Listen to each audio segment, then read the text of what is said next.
തിരുവനന്തപുരം. പഹൽഗാം ഭീകരാക്രമണത്തിന് മറുപടി നൽകി ഇന്ത്യ ഓപ്പറേഷൻ സിന്ദൂർ എന്ന് പേരിട്ട സംയുക്ത സൈനികാക്രമണത്തിൽ പാക് ഭീകര കേന്ദ്രങ്ങൾ തകർത്തു. പാക് അധീന കശ്മീരിലടക്കം 9 ഭീകര കേന്ദ്രങ്ങൾ തകർത്തതായി സൈന്യം അറിയിച്ചു.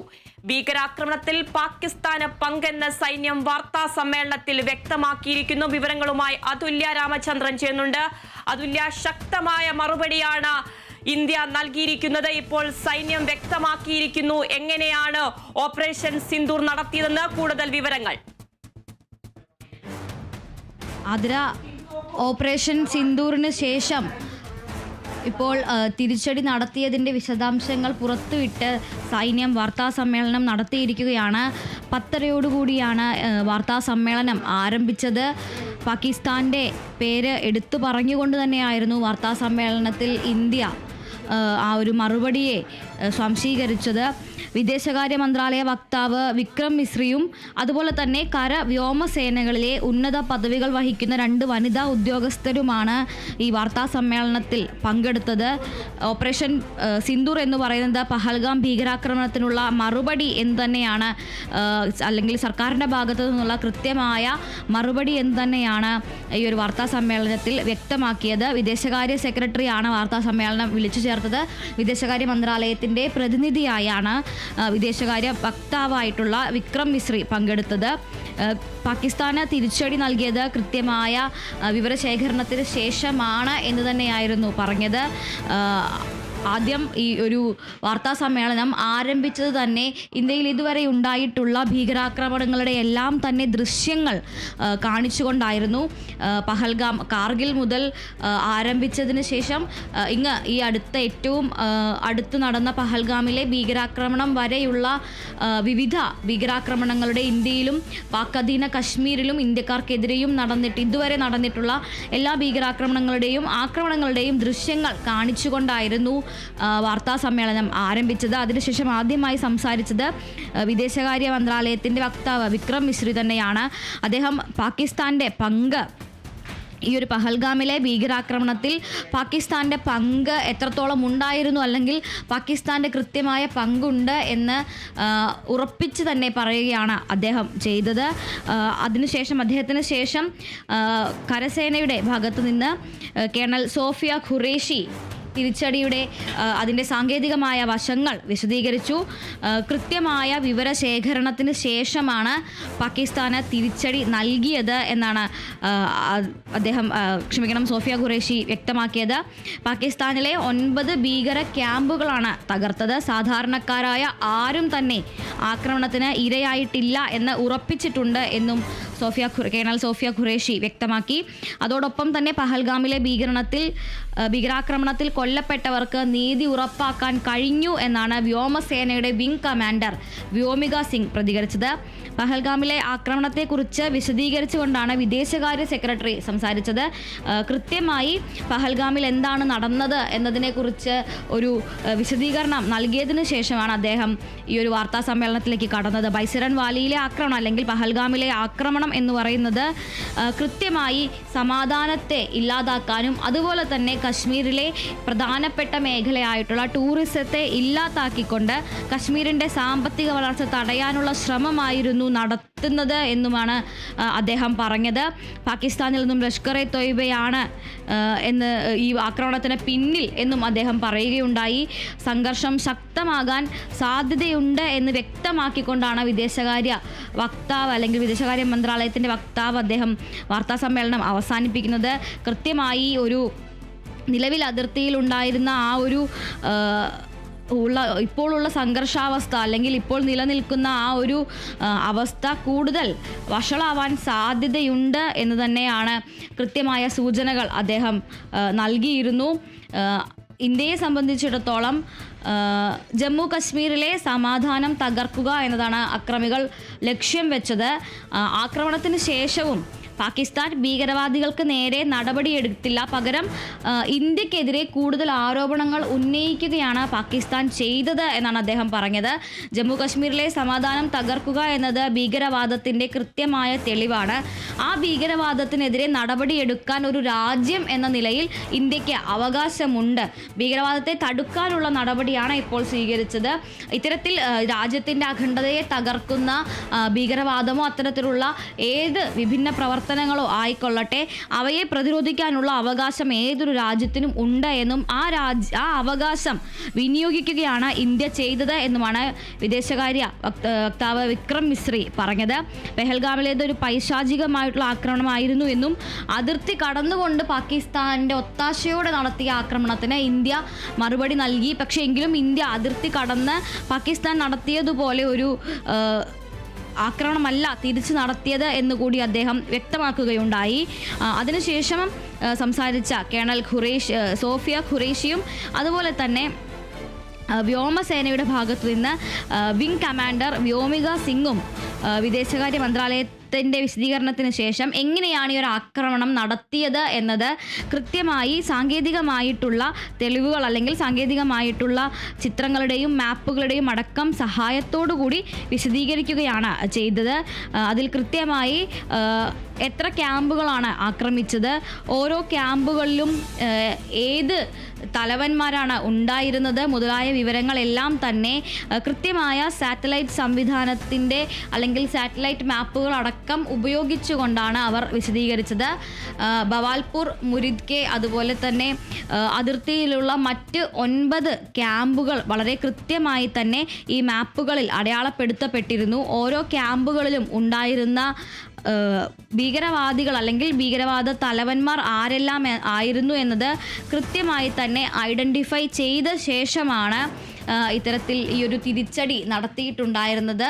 അതിൽ പാക്-അധീന കശ്മീരിലും അതുപോലെ തന്നെ പാകിസ്ഥാൻ അതിർത്തിയിലും രാജസ്ഥാൻ അതിർത്തിയോട് ചേർന്ന് കിടക്കുന്ന ബവൽപൂരിലും ആയി 9 കേന്ദ്രങ്ങളിലായാണ് ഈ ആക്രമണം നടത്തിയിട്ടുള്ളത്. അതിൽ പാകിസ്ഥാൻ്റെ അതിർത്തിക്കുള്ളിൽ വരുന്നത് ബവൽപൂർ, മുരിദ്കെ, ഷർജാൽ, മെഹ്മുന ജോയ എന്നിങ്ങനെ 4 കേന്ദ്രങ്ങളാണ്. പാക് അധീന കശ്മീരിലും അതുപോലെ തന്നെ രാജസ്ഥാൻ്റെയും പാകിസ്ഥാൻ്റെയും അതിർത്തിയിലുമായി വരുന്നത് ബാക്കി 5 കേന്ദ്രങ്ങളാണ്. അതിൽ ഭവൽപൂർ ആണ് രാജസ്ഥാനിൽ നിന്നും 100 കിലോമീറ്റർ അതിർത്തിയിൽ നിന്നും അകലെയുള്ളത് ഭവൽപൂരാണ്. ഭവൽപൂരിലും ഇത്തരത്തിൽ ആക്രമണം നടന്നിട്ടുണ്ട്. ഈ ഓരോ ഇടത്തും നടന്നിരുന്ന ജെയ്ഷെ മുഹമ്മദിൻ്റെയും അതുപോലെ തന്നെ മറ്റ് ലഷ്കർ-ഇ-തൊയ്ബ അടക്കമുള്ള സംഘടനകളുടെ പല തലവന്മാരും ഉണ്ട് എന്ന് കരുതുന്ന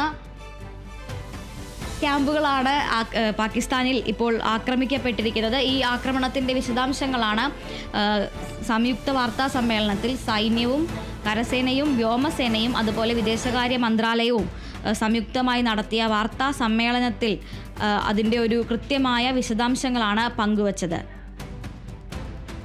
തുല്യ, ഭീകരതയ്ക്കുള്ള മറുപടിയാണ് പഹൽഗാമിൽ നടന്നത്. നീചമായ ആക്രമണമാണെന്നാണ് സൈന്യം വിശദീകരിച്ചത്.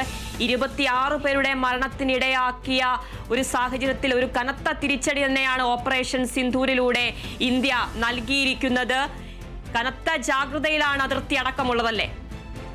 തീർച്ചയായും ആതിര, നേരത്തെ തന്നെ പഹൽഗാം ഭീകരാക്രമണത്തിന് ശേഷം വലിയ രീതിയിൽ അതിർത്തിയിലും അതുപോലെ തന്നെ ഇന്ത്യ പാക് ബന്ധത്തിലും വലിയ രീതിയിൽ വിള്ളൽ വീണിരുന്നു. സംഘർഷങ്ങൾ പല രീതിയിൽ പല തരത്തിൽ അതിർത്തിയിൽ ഉണ്ടായിരുന്നു.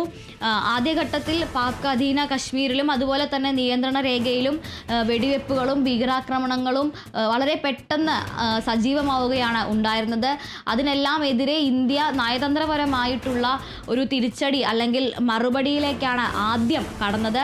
എന്നാൽ അത്തരത്തിൽ നയതന്ത്രപരമായ ഒരു നടപടി കൊണ്ട് മാത്രം കാര്യമില്ല എന്നുള്ള അല്ലെങ്കിൽ നയതന്ത്രപരമായി ഈ ഒരു പ്രശ്നത്തെ നേരിടാൻ കഴിയില്ല എന്ന് വന്നതിനെ തുടർന്നാണ് ഇപ്പോൾ ഇത്തരത്തിൽ ഒരു പ്രതിരോധം എന്നതിനപ്പുറം ആക്രമണത്തിലേക്ക് ഇപ്പോൾ ഇന്ത്യ കടന്നിരിക്കുന്നത്. ആദ്യഘട്ടത്തിൽ ഇന്ത്യ സ്വീകരിച്ച നടപടി എന്ന് പറയുന്നത് പ്രതിരോധമായിരുന്നു. ആക്രമണങ്ങളെ ചെറുക്കുക, നയതന്ത്രപരമായി മറുപടി നൽകുക എന്നുള്ളതായിരുന്നു. എന്നാൽ അതിൽ ഒരു കൃത്യമായ അല്ലെങ്കിൽ ഫലപ്രദമായ രീതിയിൽ അത് ഉണ്ടാവാങ്ങിയതിനെ തുടർന്നാണ് ഇപ്പോൾ ആ ഒരു ഡിഫെൻസീവിൽ നിന്ന് ഓഫൻസീവ് എന്ന രീതിയിലേക്ക് ഇന്ത്യ ആക്രമണത്തിലേക്ക് ഇപ്പോൾ മാറിയിരിക്കുന്നത്.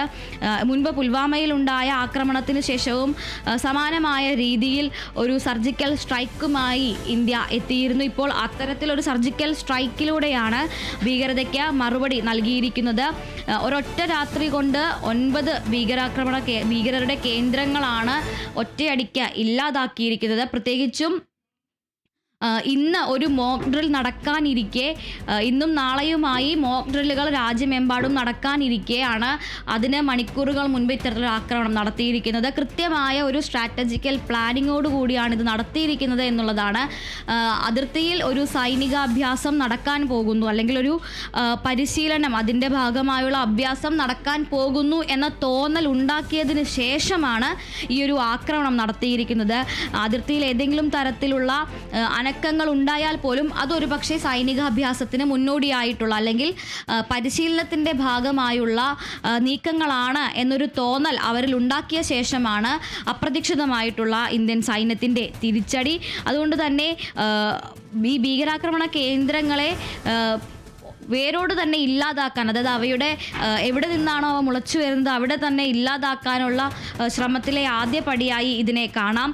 ജെയ്ഷെ, ലഷ്കർ ഇ തൊയ്ബ അതുപോലെ തന്നെ മറ്റ് താവളങ്ങളെയാണ് ഇപ്പോൾ ചുട്ടെരിച്ചിരിക്കുന്നത്. ഈ വിശദമായി ഈ ഭീകരാക്രമണ 9 പാക് ഭീകര കേന്ദ്രങ്ങളെയും കുറിച്ച് വാർത്താ സമ്മേളനത്തിൽ വിശദമാക്കിയിട്ടുണ്ട്.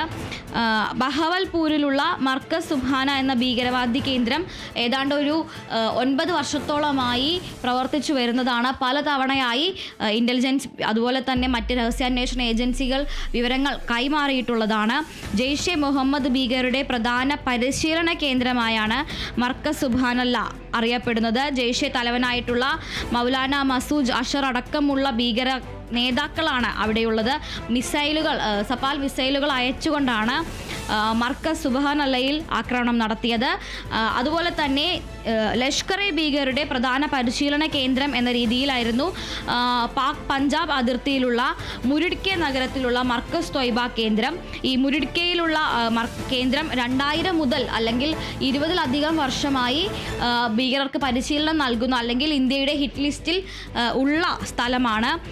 ഏതാണ്ട് ഒസാമ ബിൻ ലാദൻ്റെ കാലഘട്ടത്ത് അടക്കം സജീവമായി ആ ഒരു കേന്ദ്രം നിലനിന്നിരുന്നു എന്നാണ് വിവരം. അവിടെയും ഇന്ത്യ ആക്രമണം നടത്തിയിട്ടുണ്ട്. പാക് പഞ്ചാബിലെ തന്നെ നരോവാൽ ജില്ലയിൽ സ്ഥിതി ചെയ്യുന്ന മറ്റൊരു ഭീകരാക്രമണ കേന്ദ്രമാണ് സർജാൽ. സർജാലിൽ ഇന്ത്യയിലേക്ക് പലപ്പോഴും തുരങ്കങ്ങൾ നിർമ്മിച്ചുകൊണ്ട് നുഴഞ്ഞുകയറ്റം ഏറ്റവും കൂടുതൽ നടത്താൻ പദ്ധതിയിടുന്ന അല്ലെങ്കിൽ നുഴഞ്ഞുകയറ്റത്തിൽ പരിശീലനം നൽകുന്ന ഇടമായിരുന്നു ഈ സർജാലിലുള്ള ഭീകരാക്രമണ കേന്ദ്രം. ഡ്രോണുകൾ വഴി അതുപോലെ തന്നെ മറ്റ് ലോഞ്ചിങ്ങുകൾ നടത്താൻ പാകിസ്ഥാൻ ഈ പ്രദേശത്തെ സജ്ജമാക്കിക്കൊണ്ടിരിക്കുകയായിരുന്നു. അതിനിടെയാണ് സർജാൽ ആക്രമിച്ചിരിക്കുന്നത്. 4ാമത്തെ കേന്ദ്രം എന്ന് പറയുന്നത് പാകിസ്ഥാൻ ISI ബന്ധമുള്ള സിയാൽകോട്ടിലുള്ള മഹ്മൂന ജൂയ എന്ന ഭീകര കേന്ദ്രമാണ്. സിയാൽകോട്ടിലുള്ള ഹിസ്ബുൾ മുജാഹിദ്ദീൻ ഭീകരരുടെ കേന്ദ്രമായാണ് ഈ മഹ്മൂന ജൂയ എന്ന ഭീകര കേന്ദ്രം അറിയപ്പെടുന്നത്. ഇത് അതുപോലെ തന്നെ പാകിസ്ഥാനിലെ ബർണാല ടൗണിൽ സ്ഥിതി ചെയ്യുന്ന കോട്ട് ജമാലിലുള്ള ഭീകരതാവളമായ മർക്കസ് അഹ്ലെ ഹദീസ്, അതുപോലെ തന്നെ പാക് അധീന കശ്മീരിലുള്ള കോട്ട്ലി എന്ന് പറയുന്ന സ്ഥലത്ത് ജെയ്ഷെ ഭീകരരുടെ കേന്ദ്രമായ മർക്കസ് അബ്ബാസ്, കോട്ട്ലി തന്നെ സ്ഥിതി ചെയ്യുന്ന മറ്റൊരു ഭീകരാക്രമണ കേന്ദ്രമായ മസ്കർ റഹീൽ ഷാഹിദ്, അതുപോലെ തന്നെ പാക് അധീന കശ്മീരിലെ മുസഫറാബാദിലുള്ള ഷവായ് നല്ലാഹ് ഭീകര ക്യാമ്പ്, പാക് അധീന കശ്മീരിലെ ജെയ്ഷെ മുഹമ്മദ് ഭീകരരുടെ മർക്കസ് സൈദീന ബിലാൽ എന്നിങ്ങനെ 9 കേന്ദ്രങ്ങളിലാണ് ഇന്ന് ഭീകരാക്രമണം പുലർച്ചയോടുകൂടി നടത്തിയത്. കൃത്യമായി ഈ ഭീകരാക്രമണ കേന്ദ്രങ്ങളുടെ ലൊക്കേഷനും അവയുടെ പ്രവർത്തന കാലയളവും അവിടെ ഉണ്ടായിരുന്ന ഏത് ഭീകരാക്രമണ സംഘടനയുടെ നേതൃത്വത്തിലാണ്, ഏത് തലവൻ്റെ നേതൃത്വത്തിലാണ് ഇവ പ്രവർത്തിച്ചിരുന്നത് എന്നതടക്കമുള്ള വിശദമായ വിവരങ്ങളാണ് ഇന്നത്തെ വാർത്താ സമ്മേളനത്തിൽ വ്യക്തമാക്കിയത്. അതിര. ശരി അതുല്യ, ഓപ്പറേഷൻ സിന്ധൂരിലൂടെ ഭീകരർക്ക് തിരിച്ചടി നൽകിയെന്ന് രാജ്യം. പാകിസ്ഥാന്റെ പേര് എടുത്തു പറഞ്ഞ വിക്രം മിശ്രി ഭീകരാക്രമണത്തിന് പാകിസ്ഥാന്റെ പങ്ക് വ്യക്തമാണ്. ഭീകരരെ നിയമത്തിനു മുന്നിൽ കൊണ്ടുവരും. ആക്രമണം ഉത്തരവാദിത്വ ബോധത്തോടെയാണ് നടന്നത്. ഭീകരതയ്ക്ക് മറുപടി നൽകിയെന്നടക്കമുള്ള കാര്യങ്ങളാണ് സൈന്യം വിശദീകരിച്ചത്.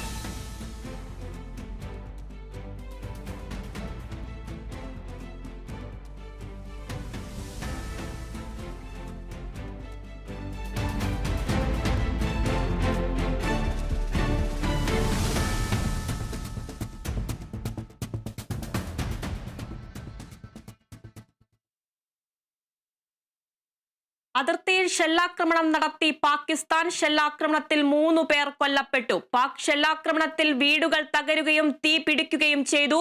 പൂഞ്ചിലെയും രജൌരിയിലെയും